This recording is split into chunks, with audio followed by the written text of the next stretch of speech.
Hi students. तो आज हम बात करेंगे 2026-27 के अंदर जब स्टूडेंट्स फॉर्म फिलअप कर रहे हैं फ्रेश और रिन्यूअल का, तो उन्हें बहुत सारी प्रॉब्लम्स फेस करनी पड़ रही हैं। लेकिन उनको किसी भी एंगल से कोई भी प्रॉब्लम फेस ना करने पड़े, फ्रेश और रिन्यूअल अच्छे से वो फॉर्म भर पाए। डॉक्यूमेंट्स किन किन चीज़ों की जरूरत है, उनको क्या एलिजिबिलिटी और क्या क्राइटेरिया होना चाहिए, तो आज हम उसी के बारे में बात करेंगे। तो हम आपको इस वीडियो के अंदर पूरी स्टेप बाय स्टेप सारी प्रोसेस बताएंगे फ्रेश और रिन्यूअल के लिए कि क्या क्या आपको पेमेंट मिल सकता है, कौन कौन से स्कॉलरशिप के अंदर कितना पेमेंट, कितनी परसेंटेज की जरूरत होगी आपको, क्या एलिजिबिलिटी, क्या डॉक्यूमेंट्स चाहिए आपको। आप पूरा ध्यान से एंड तक जरूर देख लीजिएगा वीडियो को। तो आइए चलो शुरू करते हैं वीडियो। आज मैं आपको फ्रेश और रिन्यूअल दोनों के बारे में एक साथ बताऊंगी कि फ्रेश को फॉर्म भरने के लिए किन किन चीजों की क्या क्या डॉक्यूमेंट्स की जरूरत होती है और रिन्यूअल को क्या क्या प्रोसेस फॉलो करनी पड़ेंगी। तो हम फ्रेश फॉर्म फिलअप करने से शुरू करते हैं, उसके बाद में हम रिन्यूअल का फॉर्म फिलअप करने का प्रोसेस पे जाएंगे। सबसे पहले मैं आपको बताना चाहूंगी कि आपके फोन में दो एप्लीकेशन होना बहुत जरूरी है, एनएसपी ओटीआर और आधार क्यूआर कोड स्कैनर। आपको दोनों के एप्लीकेशन को डाउनलोड करने के बाद में आपको एक ओटीआर रजिस्ट्रेशन नंबर आपको मिल जाएगा। उसके बाद में आप एनएसपी के पोर्टल के ऊपर जब आप जाएंगे ऑफिशियल वेबसाइट के ऊपर, तो आप वहां पे लॉगिन करेंगे तो आपका लॉगिन सक्सेसफुली आ जाएगा। इस तरीके से आपका लॉगिन सक्सेसफुली ऑफिशियल वेबसाइट के ऊपर आ जाने के बाद में आपको इस तरीके का इंटरफेस दिखेगा, जिसके अंदर आप अप्लाई फ्रेश पे यदि आप क्लिक करेंगे तो आपको फ्रेश फॉर्म फिलअप करने का प्रोसेस आगे फॉलो होगा। इसके अंदर आपको सेम इसी तरीके से न्यू एप्लीकेशन फॉर्म और प्रोसीड पे क्लिक करना होगा आपको। उसके बाद में आपके पास में जो गाइडलाइंस आएंगी आप उसे फॉलो करके दो चेकबॉक्स जो है उस पर आप टिक करिएगा। उसके बाद में आई एग्री पे आप क्लिक करेंगे। इसके बाद में आपको अप्लाई फ्रेश के अंदर आपका डोमिसाइल स्टेट है, स्कॉलरशिप कैटेगरी जो भी आप प्री मैट्रिक पोस्ट मैट्रिक आप फॉलो करना चाहते हैं, आपके पास में यूजी है, पीजी है, जो अभी आपने फॉलो किया है, जो भी आपने कोर्स किया है, आप उसे इसके अंदर फिलअप करेंगे। एप्लीकेशन टाइप में आपके जो भी स्कीम है आप उसे फॉर्म फिलअप करने के बाद में सबमिट पे क्लिक कर देंगे। इसके बाद में आपके पास में सेम ऐसा इंटरफेस आएगा, जिसके अंदर आपका एकेडमिक ईयर शो होगा, आपने जो भी स्टेट फिलअप किया है वो आपको शो होगा, एप्लीकेशन आपकी शो होगी। इसके अंदर आपका name, date of birth, father name, mother's name आपका इसमें शो हो जाएगा। कम्युनिटी, रिलीजन आपको आपके अकॉर्डिंगली इसके अंदर फिलअप कर लेना है। आपकी जो फैमिली एनुअल इनकम है, जो भी आप सोर्स है, आपके फादर हैं, मदर हैं, वो आपको यहाँ पे उनका इनकम यहाँ पे फिलअप कर देना है। उसके बाद में आपका पेरेंट्स का प्रोफेशन, मैरिटल स्टेटस आपका आपको अकॉर्डिंगली फिलअप कर लेना। बाद में आपको आपका डिस्ट्रिक्ट है, आपका एड्रेस है, पिन कोड है, आपको फिलअप अच्छे से, कोई भी मिस्टेक नहीं करनी है आपको। सेव एंड नेक्स्ट पे आप क्लिक कीजिएगा। बाद में आपने प्री मैट्रिक पोस्ट मैट्रिक जो भी आपने पहले कोर्स किया हुआ है, जो भी आपने स्कूलिंग करी है, आपको उसका डिटेल्स यहाँ पे फिलअप करनी है। आपका इंस्टीट्यूट है यदि, तो आपको यहाँ पे आपका इंस्टीट्यूट का नेम फिलअप करना है। आपका जो भी प्रेजेंट में आपकी जो भी एजुकेशन चल रही है, आपको यहाँ पे अच्छे से पढ़ के आपको यहाँ पे फिलअप कर लेना है। इसके बाद में आप सेव एंड नेक्स्ट पे आप क्लिक कीजिएगा। उसके बाद में आपको यहाँ पे अपने सारी डिटेल्स आपको शो हो जाएंगी, जो भी आपका स्टेट है, डिस्ट्रिक्ट है, इंस्टीट्यूट जो आपने फिल करा है वो आपको यहाँ पे शो हो जाएगा। आपको यहाँ शो हो जाएगा तो आप यहाँ पे टिक कीजिएगा। उसके बाद में आप सिलेक्ट कीजिएगा से UDISI कोड जो आपका यूनिवर्सिटी का है, स्कूलिंग का है, जो आप यहाँ पे शो हो जाएगा। आप उसे चेक बुक्स पे टिक कीजिएगा और सिलेक्ट क्लिक कीजिएगा। उसके बाद में आपकी यूनिवर्सिटी की डिटेल्स यहाँ पे आपको फिलअप करनी है, जो भी अपने प्रीवियस में एकेडमिक जो आपके जो स्कूलिंग चल रहा है, एकेडमिक कोर्स चल रहा है आपका, वो आप यहाँ पे पूरी डिटेल्स अच्छे से फिलअप कीजिएगा। आपका पासिंग ईयर है, कोर्स है, परसेंटेज जो भी आपकी आई है, आप यहाँ पे अच्छे से फिल करके सेव एंड नेक्स्ट पे आप क्लिक करें।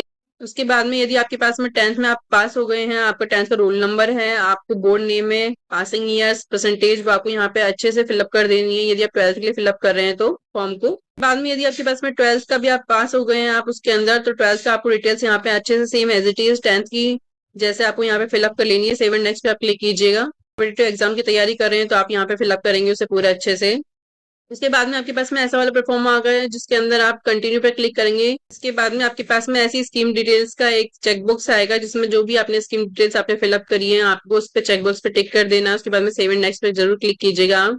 इसके बाद में आपके पास में ऐसा इंटरफेस आएगा, जिसके अंदर आपके पास में डॉक्यूमेंट्स अपलोड करने होंगे आपको। इसमें आपकी जो भी आपकी फैमिली इनकम सर्टिफिकेट है, जो भी आपका गवर्नमेंट से इशू हुआ है, वो उसकी फाइल आपको अपलोड करनी है। यहाँ पे चूज फाइल पे क्लिक करने के बाद में आइडेंटिटी कार्ड जो आपका है वो आपको यहाँ पे अपलोड कर देना है। आपका जो डॉक्यूमेंट्स है वो 20 KB से 200 KB तक का होना चाहिए, उससे ज्यादा नहीं होना चाहिए उसका साइज, वरना वो अपलोड नहीं होएगा, इशू आएगा उसके अंदर और प्रॉब्लम होएगा आगे आपका डॉक्यूमेंट वेरीफाई होने में। उसके बाद में आप फाइनल सबमिट करेंगे। उसके बाद में आपके पास में ऐसा प्लेटफॉर्म आएगा, जिसको आपको यस पे क्लिक कर देना है, नो पे आप क्लिक मत कीजिएगा, वरना आपका डॉक्यूमेंट वेरीफाई होने में प्रॉब्लम हो सकती है। उसके बाद में आपके पास में ऐसा इंटरफेस आएगा जिसके अंदर आपका एप्लीकेशन नंबर आपको सबमिट सक्सेसफुली दिख जाएगा, आपका एक आईडी मिल जाएगी आपको। और आपको पूरी प्रोसेस के अंदर यदि आपको कोई भी एप्लीकेशन फॉर्म फिलअप करने के अंदर कोई भी मिस्टेक होता है, कुछ भी आप फिलअप करना भूल जाते हैं या कोई भी आप गलती कर देते हैं, तो आप अपनी एप्लीकेशन को विड्रॉ भी कर सकते हैं। विड्रॉ करने के लिए आपको ऐसा वाला फॉर्म जो है आपको फिलअप करना पड़ेगा। लेकिन आप यदि कोई भी आपका स्टेट है या फिर आपका नोडल ऑफिसर यदि वेरीफाई नहीं हुआ है तो ही आप इसे कर पाएंगे, वरना आप इसे नहीं कर पाएंगे।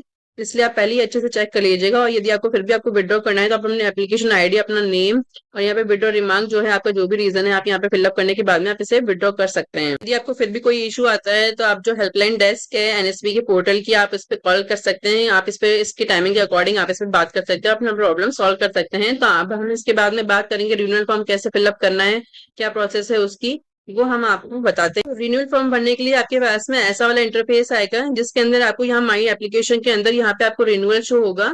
रिन्यूअल फॉर्म भरने के लिए जिन स्टूडेंट्स ने पहले फ्रेश फॉर्म भर लिया है लास्ट ईयर में, ये उनके लिए शो होगा। यहाँ पे रिन्यूअल आएगा तो आप प्रोसीड पे क्लिक करेंगे। प्रोसीड पे क्लिक करने के बाद में आपके पास में ऐसा इंटरफेस आएगा। ऐसे वाले में आपकी पूरी जो आपने लास्ट ईयर आपने फिलअप किया है वो आपका पूरा आ जाएगा यहाँ पे डिटेल्स। इन डिटेल्स को आप चेक कर लीजिएगा अच्छे से। उसके बाद में आप यदि होस्टलर हैं, आपका जो भी यहाँ पे रोल नंबर है आप यहाँ पे फिल कर सकते हैं। उसके बाद में सेव एंड नेक्स्ट पे आप क्लिक करेंगे। इसके बाद में आपसे अपलोड डॉक्यूमेंट्स वो पूछेगा, आप इसके अंदर अपने अकॉर्डिंग आप डॉक्यूमेंट्स फिलअप करेंगे। आप यदि स्कॉलरशिप का एफिडेविट है आप यहाँ पे फिलअप करेंगे, यहाँ पे अपलोड करेंगे। फाइल चूज करने के बाद में आपका ज्वाइनिंग सर्टिफिकेट है वो यहाँ पे आप अपलोड करेंगे। आपका डोमिसाइल सर्टिफिकेट है वो यहाँ पे आप अपलोड करेंगे। इनकम सर्टिफिकेट जो आपका है अथॉरिटी से वो आप यहाँ पे अपलोड करेंगे। उसके बाद में 12th की मार्कशीट है वो आप यहाँ पे अपलोड कर देंगे।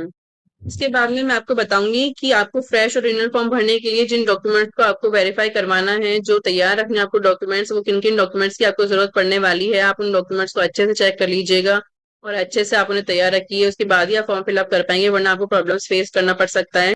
तो फ्रेश और रिन्यूअल फॉर्म भरने के लिए हमारे पास में ये डॉक्यूमेंट्स होना बहुत जरूरी है। सबसे पहले आपके पास में डोमिसाइल सर्टिफिकेट होना चाहिए।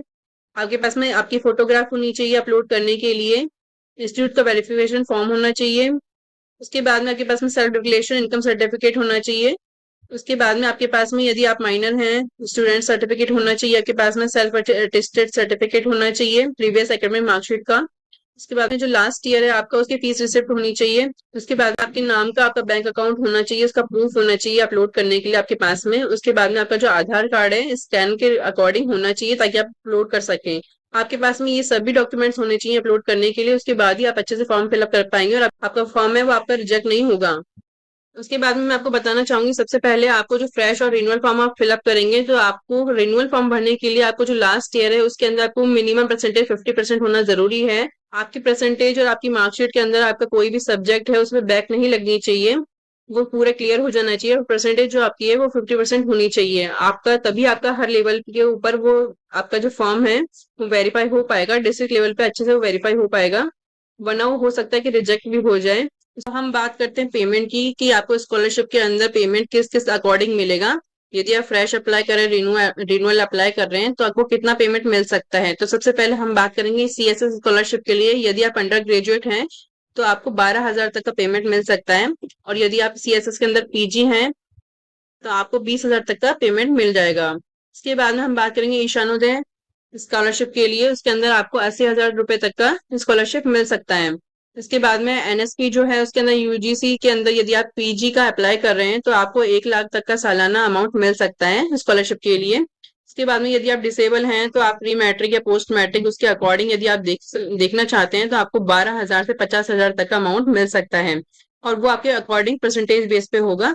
बाद में यदि आपको कोई भी प्रॉब्लम्स का फेस करना पड़ता है तो आप हमें कमेंट बॉक्स में बता सकते हैं, हम आपकी पूरी हेल्प करेंगे। आज के लिए बस इतना ही। हमारे वीडियो पर बने रहिएगा, हम आपको आगे और नई नई जानकारी प्रोवाइड करवाएंगे। आप हमारी वीडियो को लाइक कीजिएगा, शेयर कीजिएगा, सब्सक्राइब जरूर कीजिएगा। आज के लिए बस इतना ही। Thank you, bye bye.